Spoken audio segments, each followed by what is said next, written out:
On the farm tonight, profit margins for farmers can be pretty slim some years, especially when inflation is an issue. Yeah, some farmers are looking for new ways to generate business and have direct contact with the public. WFXR's George Noliff reports. Everything we buy here is good and we keep coming back. And that is just what farmers and the Virginia Department of Agriculture want to hear. There's a big boost on right now for agritourism. The state sees it as a way to promote agriculture. Farmers see it as a way to diversify and expand their reach and business. This allows us, between the beef and the apples and the cider, that allows us to be open year-round. That's Melody Divers. She's co-owner of Chapel Creek Farms near Montvale. They raise and sell beef at Chapel Creek, and they also press their own cider, which they sell out of their cider barn. Fall is a big time for agritourism.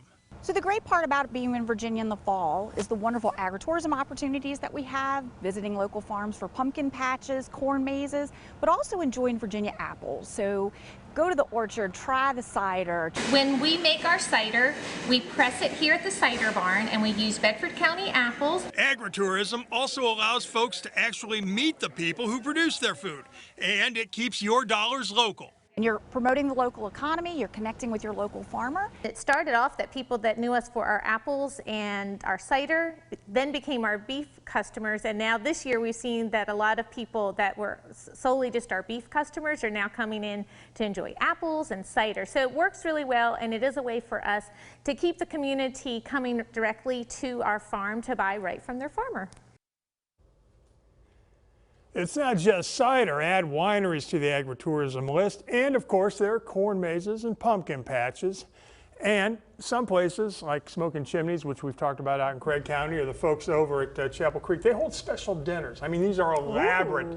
They often held in pastures or in their barns, featuring the products they grow and raise. So is there a big economic boost from agritourism? Oh yeah, about $3 billion with a B dollars a year. That's huge. Yeah.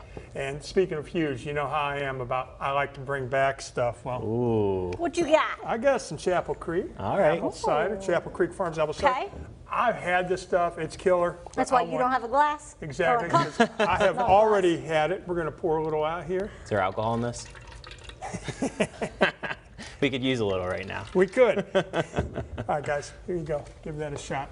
Okay. Pass that over here. All right, let's see.